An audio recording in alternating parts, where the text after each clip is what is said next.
Assalamualaikum warahmatullahi wabarakatuh. Teman-teman, kembali lagi di channel YouTube saya, Hairun Imam. Gimana nih kabar kalian? Semoga kita semua selalu diberi kesehatan, kemudahan, dan juga limpahan rezeki dari Yang Maha Kuasa, teman-teman ya.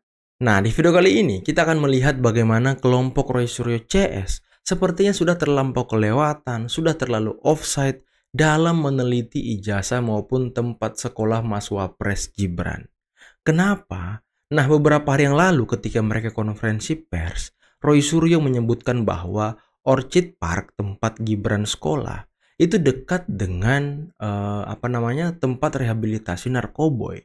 Dan kelompok pembenci ini sedang berusaha untuk melakukan penggiringan opini, melakukan propaganda bahwa Mas Gibran sebenarnya tidak sekolah, tapi sedang direhab. Ini kan konyol orang-orang ini, teman-teman. Makin gak jelas pikirannya loh. Sebenci itukah mereka dengan keluarga Pak Jokowi? Sampai-sampai mereka harus melakukan fitnah yang sangat keji terhadap Mas Wapres Gibran. Nah, selain itu, Roy Suryo juga kan sempat menantang Ibu Ina Lim untuk berdebat mengenai ijazah Mas Wapres Gibran. Tapi sayangnya, Ibu Ina Lim mempermalukan habis-habisan Roy Suryo CS, membantah menguliti seluruh pengetahuan yang dangkal dari Roy Suryo. Selain itu, teman-teman, saya juga punya video di mana ini sangat konyol sih. Podcast antara Deddy Sitorus dengan Rismon. Dan aduh, nanti kita simak videonya. Ini mereka berdua sedang berusaha untuk mencuci otak masing-masing. Tapi saya nggak ada yang berhasil gitu. Dan satu lagi nih. Saya kok nggak pernah melihat ya pengacara dari Roy Suryo CS ini, Ahmad Kosinudin. Biasanya kan kalau ada konferensi pers, dia pasti ada tuh. Atau kegiatan-kegiatan menggeruduk kementerian, dia pasti ada tuh. Tapi kok beberapa minggu ini dia menghilang. Apakah dia sudah kabur, teman-teman? Ataukah udah pecah kongsi? Kepentingan sudah tidak ketemu, duit tidak cair lagi. Makanya dia udah terpecah belah. Kira-kira yang mana ya? Nah, sebelum kita mulai videonya, jangan lupa like, subscribe, dan share. Dan tanpa perlu berlama-lama lagi, mari kita mulai videonya berikut ini. Ya, Orchid Park Secondary School SMA ini yang ditulis 2002 sampai dengan 2004 itu ternyata hanya 2003, malah justru baru 2003. Jadi dia kemana? Antara setahun 2002 dan 2003 itu kemana? Kami tidak suudon ya. Jadi kalau ada pendapat-pendapat yang mengatakan oh dia waktu itu ke Singapura, dan ada yang mengatakan lokasi sekolah Orchid Park Secondary School itu tidak jauh dari sebuah tempat untuk melakukan klinik rehabilitasi. Nah, yaitu benar-benar kita nggak bisa menampik berita-berita itu dan akan kita investigasi ke Singapura. Investigasi apa mau kabur? Investigasi apa mau kabur nih kalian? TPUA sendiri pun saya baru kenal pada saat 15 April 2025. Apa itu TPUA? TPUA itu tim pembela ulama dan aktivis. Oh, oke. Nah, yang dibentuk oleh pengacara itu. Habib Rizik, dan itulah yang terus berjuang untuk membuktikan keotentikan ijazah Jokowi ini, Pak. Kan ada si itu ya, si siapa itu? Bang Egy Sujana. Egy, nah itu juga itu kadal juga tuh. Kadal tuh barang. Maksudnya gimana itu, Bang? Dia kan nuduh bahwa Bu Mega mengadakan sayembara 16 miliar 16 miliar, iya. Lah itu dia ngarang dari mana? Nah, itulah Bang, dihubung-hubungkan 16 miliar itu loh netizen bahwa kami untuk memenangkan sayembara itu. Jangan-jangan tuh si Egy itu ada yang nyuruh tuh buat ngomong tuh. Nah, karena habis itu kan dia menghilang tuh. Nah, gua masih nunggu Egy ngomong dari mana dia dapat info itu. Ada podcast di sini, berapa Bang. kali pengacara kita kontak dia, alasannya masih di Singapura lah, hantu blau lah. Jadi makanya mungkin kaitannya dengan sayembara yang fiktif itu, 16 miliar itu dihubung-hubungkan lah, itu seolah-olah kami ingin mendapatkan 16 miliar itu. Ada dalang di belakangnya. Nah, yang ngomong dalang juga kali yang nuduh. Nah, makanya dalang biasa dalang. Nah, coba diklarifikasi, Bang. 16 miliar sayembara itu ada gak? Saya bilang Egy Sujana, kita belum tuntas soal 16 miliar. Karena menurut Anda itu fitnah. Tidak pernah Bu Mega ya mengadakan sayembara 16 miliar untuk ijazah. Para pelusuh negara yang terdiri dari Termul dan antek-antek Jokowi dan antek-antek Gibran itu juga bisa punya nyali dan ngelunjak kalau mereka sampai menilai Pak Prabowo sebagai tokoh yang serba gamang menindak para perusuh dan kebetulan juga pesuruh Jokowi itu. Karena apa itu, lagi orang tua ini? saya atau kita, Presiden Prabowo, kita harap lebih keras lagi menggunting kekuatan politik tanaman Jokowi dan jangan sampai bersih-bersih serba nanggung Jokowi pada hari diangkat jadi KSP loh. Jadi salah satu dari 25 tokoh penasihat Bloomberg New Economy. Saya lihat Jokowi senang sekali, padahal itu kan hanya jabatan simbolis. Kemudian terus nasihat macam apa yang mau disampaikan oleh seorang bekas presiden yang prestasinya adalah menghancurkan ekonomi negaranya dan mempersembahkan Indonesia ke pangkuan oligarki. Terus kau jadi apa, Amin Rais? Hah? Terus kau jadi apa? Hah? Partai kau aja hancur-hancuran. Partai kau aja nggak jelas gimana tuh bentuknya. Kau jadi apa, Amin Rais? Jangan kau rendahkan orang, kau sendiri aja ngacak kau, Amin Rais. Saya tantang besok kalau Bu Ina kan ada di Indonesia, datang ke sini segera besok ya. Jangan hanya ngomong idealnya. Idealnya betul ya. Ayo sama. Tapi faktanya Gibran itu tidak begitu. Bukan hanya idealnya, kita butuh faktanya. Ibu Inalim silakan datang ke sini, jangan hanya mengumbar di antara podcast termul itu. Keras kau. Hari Selasa. Kalau NPD ngajak debat, waktu itu sempat nantang saya debat. Kalau saya jabanin, diajak debat sama Rusrio ya? Iya, saya juga nggak tahu. Saya dapat kiriman-kiriman kan. Ditantang debat loh gitu. Takut loh. Kalau memang NPD saya ditantang debat dan saya jabanin, kesenangan dia, menang dia. Hal yang paling menyakitkan bagi NPD itu kalau dicuekin, kalau diabaikan, karena kan mereka suka menjadi center of attention. Tapi pada saat dicuekin, ditinggalin, itu hal yang justru paling menyakitkan bagi mereka. Jadi dan saya ingin edukasi netizen juga ya, sebetulnya kalau orang-orang yang melakukan DFK mencari perhatian, mendingan kita itu move on aja lah, cuekin, nggak perlu setiap kata, setiap ini ada lagi ngeluarin, habis tadi SMA, kemudian SMP kan sekarang, dikeluarin lagi, kemudian kita sibuk lagi membahas, kesenangan sebetulnya mereka itu. Jadi kenapa saya mau hadir di sini, tujuannya untuk mengedukasi netizen, orang-orang seperti gerombolan apa tadi RRT gitu ya. Nah itu tuh akan selalu ada di dunia politik, akan selalu ada. Yang dituduhkan kalau dari saya ya cuma mengada-ada lah. Maksudnya memang nggak ada tuduhan harusnya ya. Karena kan selesai S1 gitu. Kalau yang dipertanyakan ini kok simpang siur, saya nggak ngikutin yang mana hoax yang disebarkan ya. Tapi saya yang sempat dengar kan ijazahnya cuma SD. Loh berarti Anda mempertanyakan kok MDIS mau ya terima anak lulusan SD? Boleh dibilang Anda menghina MDIS dong. Betul. Kesannya MDIS jelek banget sampai mau terima anak hanya dari SD. Nah ini kan menghina universitas di luar negeri. Gitu apalagi tuh kampus negeri Bu ya. Dan mendapatkan gelarnya juga dari UK. UK emangnya sebodoh itu memberikan gelar tanpa ada audit, tanpa ada verifikasi, entry requirement dan lain-lain. Nah ini yang menurut saya ya mengada-ada dan terlalu keluar jalur lah, sampai menuduh-nuduh institusi di luar negeri tidak kredibel berarti kan. Nah ini yang menurut saya sebetulnya nggak ada masalah, tapi diada-adakan. Diada-adakan. Nah Bu, ini kan sekarang ada yang menggugat juga ya kan ke pengadilan, dianggap itu sebagai sebuah kebohongan karena ternyata nggak punya ijazah SMA tapi kok bisa lolos sebagai syarat sebagai wakil presiden. Bahkan nilai gugatannya pun nggak kira-kira Bu. Pening kita dengarnya Bu, 125 triliun kan begitu. Pening kita dengarnya. Memang kalau kita lihat tuduhannya itu secara politik ya, ini adalah gugatan yang sifatnya politik. Tetapi di sisi lain dibangun frame bahwa ini kita mencari keadilan. Kita sedang menuntut sebuah kejujuran kan begitu. Seolah-olah dibangun kesan ke masyarakat bahwa Mas Gibran ini tidak jujur. Ya kan, membohongi KPU. Orang nggak punya SMA kok kan gitu. Nah, padahal kalau menurut saya, kalau memang dia niatnya baik, dia harusnya bertanya dulu ke Dikdasmen.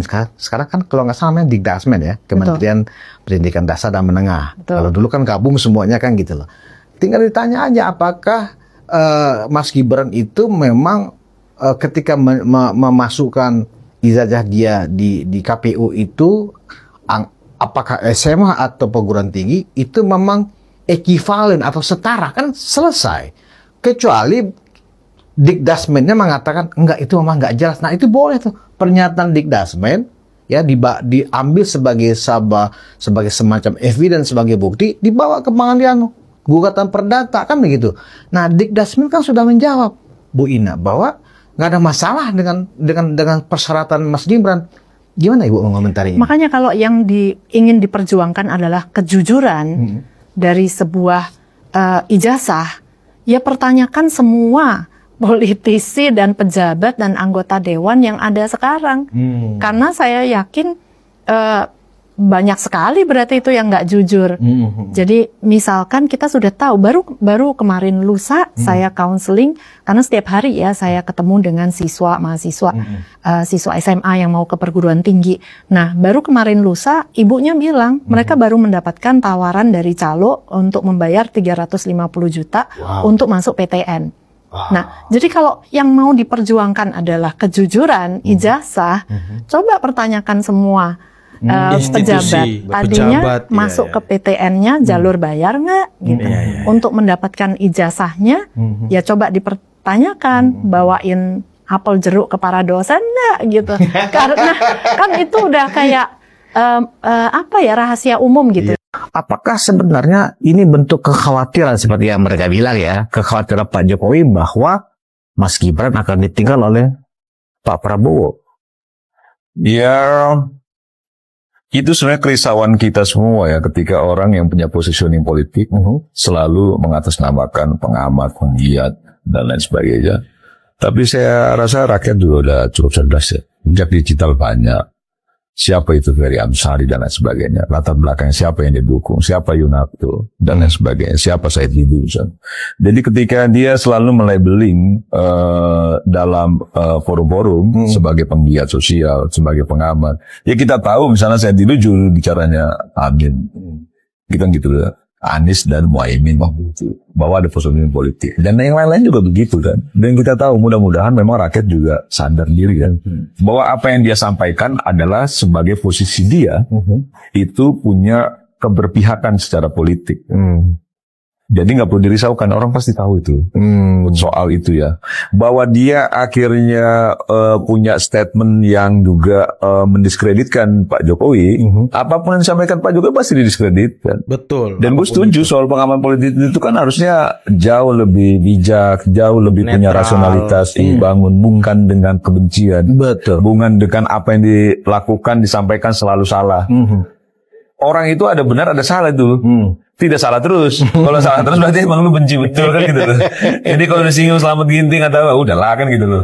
Dia begitu yakinnya menyampaikan bahwa saya yakin 17 Agustus nanti Ibu Mega akan hadir dan Pak Jokowi tidak akan datang. Kebalik. Itu Pak yang paling Jokowi konyol hadir, tuh Slamet Ginting. Dan yang ngomong juga nggak punya malu ya kan? Nggak malu tuh masih ngomong ke yang lain. Jadi maksudnya ya udah nggak punya nilai sudah. Gitu sudah tidak punya nilai. Yang lucunya lagi kok masih banyak yang ngundang kan? Iya. Dan lucunya lagi banyak yang nonton. Jadi maksud gue ini jadi kayak dagelan gitu loh, kayak dagelan. Jadi bagaimana kita bisa meyakini omongan orang gitu ya, tapi tidak punya dasar yang kuat gitu.